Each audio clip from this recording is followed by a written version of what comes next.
Film India के संपादक बाबूराव पटेल कहा करते थे कि मधुबाला भारतीय फिल्म उद्योग की सबसे प्रतिभाशाली, बहुमुखी और सबसे सुंदर अभिनेत्री थी। उन्हें भारतीय फिल्म इंडस्ट्री की वीनस कहा जाता था।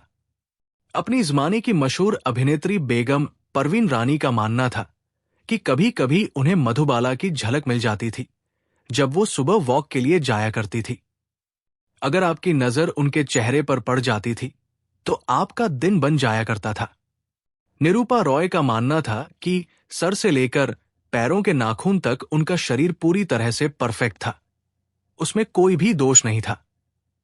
मीनू मुमताज कहती थी, उनकी त्वचा इतनी गोरी थी कि अगर वो पान खाती थी तो आप देख सकते थे कि लाल रंग उनके गले के नीचे जा रहा है।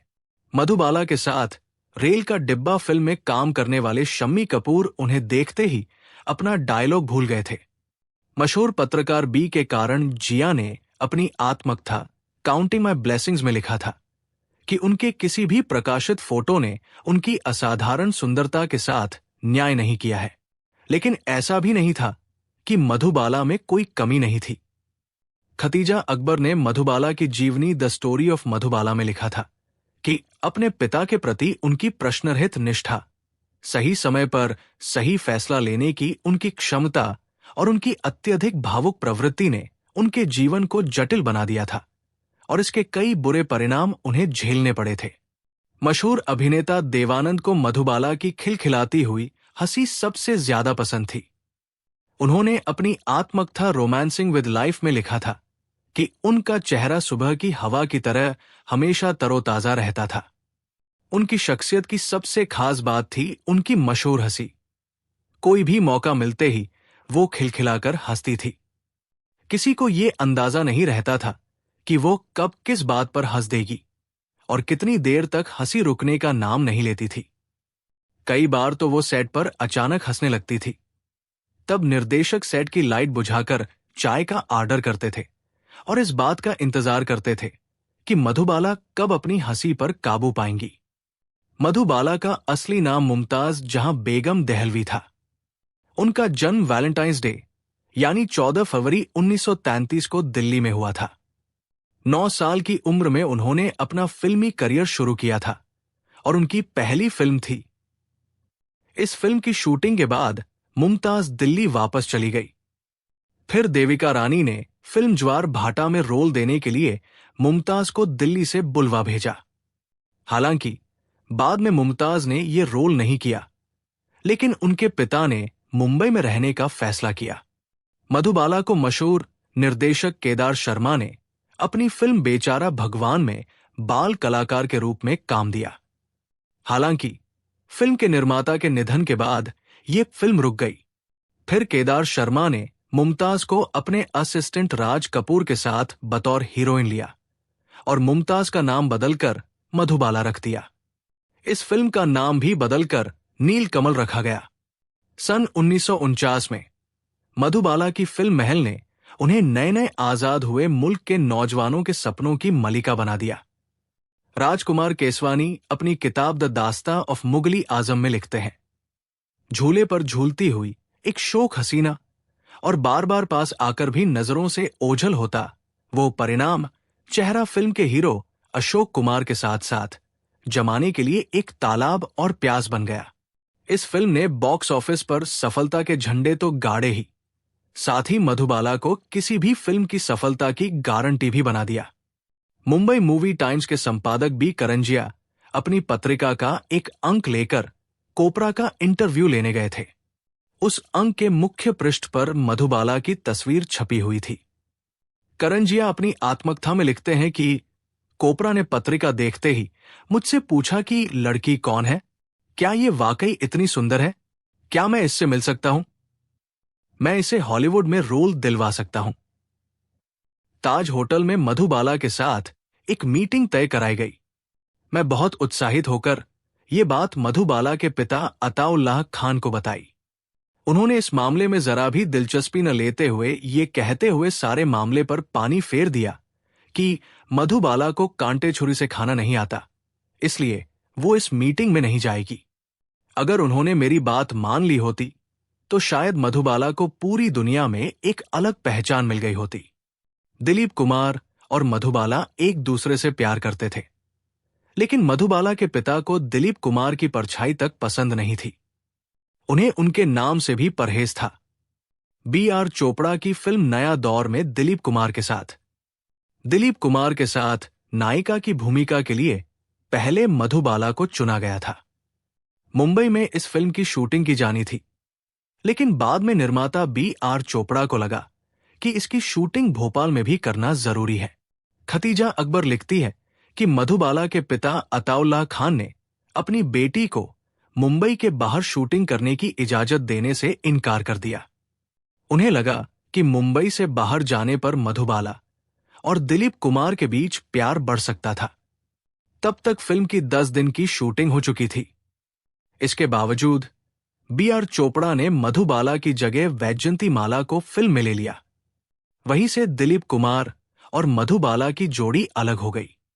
इस मामले को B.R. चोपड़ा अदालत में लेकर गए, जिससे दिलीप कुमार और मधुबाला के बीच इतनी कड़वाहट आ गई कि दोनों के संबंध खराब हो गए। B.K. करंजिया इस संबंध विच्छेद का दूसरा कारण बताते हैं। वो लिखते हैं कि अताउल्लाह खान ने ये कहते हुए दिलीप कुमार को मधुबाला से शादी करने की इजाजत नहीं दी कि पहले वो अपनी बहनों की शादी करें। जब मैंने उनसे इस अजीब सी शर्त के बारे में पूछा तो उनका जवाब था, मैं नहीं चाहता कि मेरी बेटी दिलीप कुमार की बहनों के कपड़े धोए। दिलीप कुमार अपनी आत्मकथा सबस्टेंस एंड द शैडोव में इस मनमुटाव का एक तीसरा कारण बताते हैं।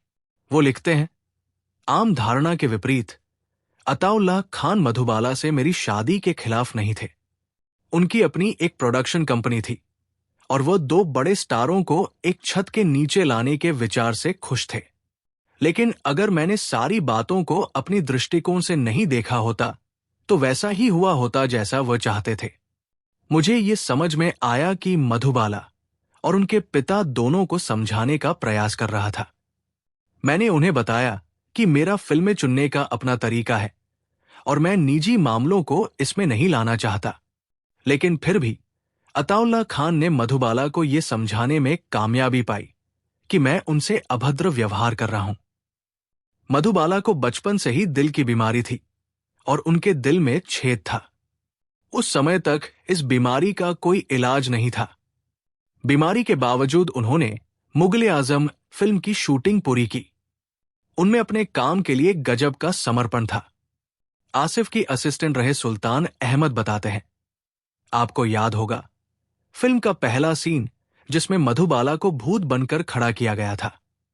मधुबाला भारी भरकम कपड़ों में झुलसा देने वाली गर्मी के बीच बिना किसी शिकायत के खड़ी रही। फिल्म के आखिरी सीन में मधुबाला ज्यादातर लोहे की भारी भरकम जंजीरों में जकड़ी हुई थी। राजकुमार केसवानी लिखते हैं, जंजीरें इस कदर भारी थी कि वो जब जब उन्हें पहनकर खड़ी होने की कोशिश करती तो घुटनों के बल गिर पड़ती, लेकिन उन्होंने हिम्मत नहीं हारी और अपनी पूरी ताकत लगाकर काम को अंजाम दिया। इन जंजीरों का बोझ मधुबाला के शरीर से भी ज्यादा था, जिन्हें पहनकर चलना बेहद मुश्किल और तकलीफदेह था। उनका इलाज करने वाले मुंबई के शीर्ष हृदय रोग विशेषज्ञ डॉक्टर जल वकील ने उन्हें आगाह किया था कि वो ज्यादा मेहनत वाला काम ना करें और फिल्म में नाच के सीन से दूर रहें।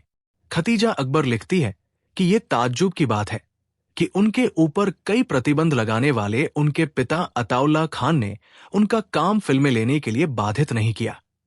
उनके काम के बोझ को कम करने की कोशिश नहीं की गई। उन्होंने गेटवे ऑफ इंडिया और मुगल-आजम फिल्मों की रातों में भी शूटिंग की।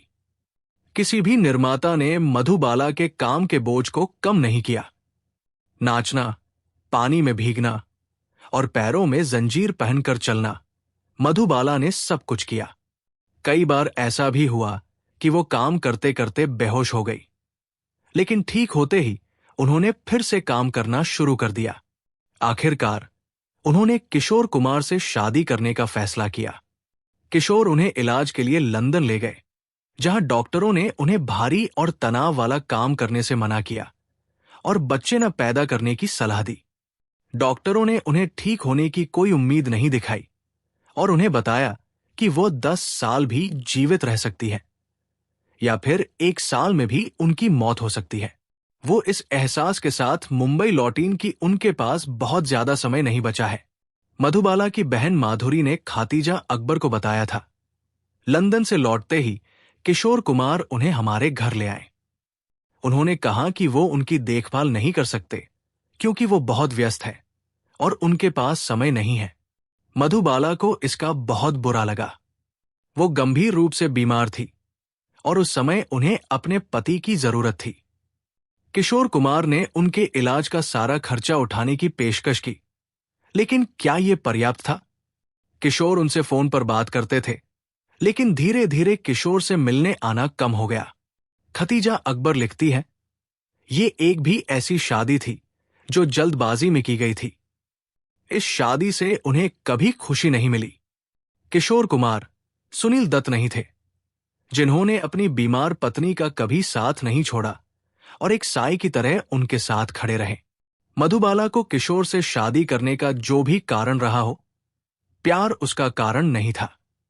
उनके अंतिम समय में दिलीप कुमार उनसे मिलने गए थे। उनका कहना था कि बीमारी की हालत में भी वो उतनी ही आकर्षक लग रही थी। उनसे मिलने वालों में भी के कारण या भी थे। उन्होंने लिखा, उनका चेहरा पीला पड़ा हुआ था, वो कमजोर जरूर हो गई थी, लेकिन वो तब भी सुंदर लग रही थी।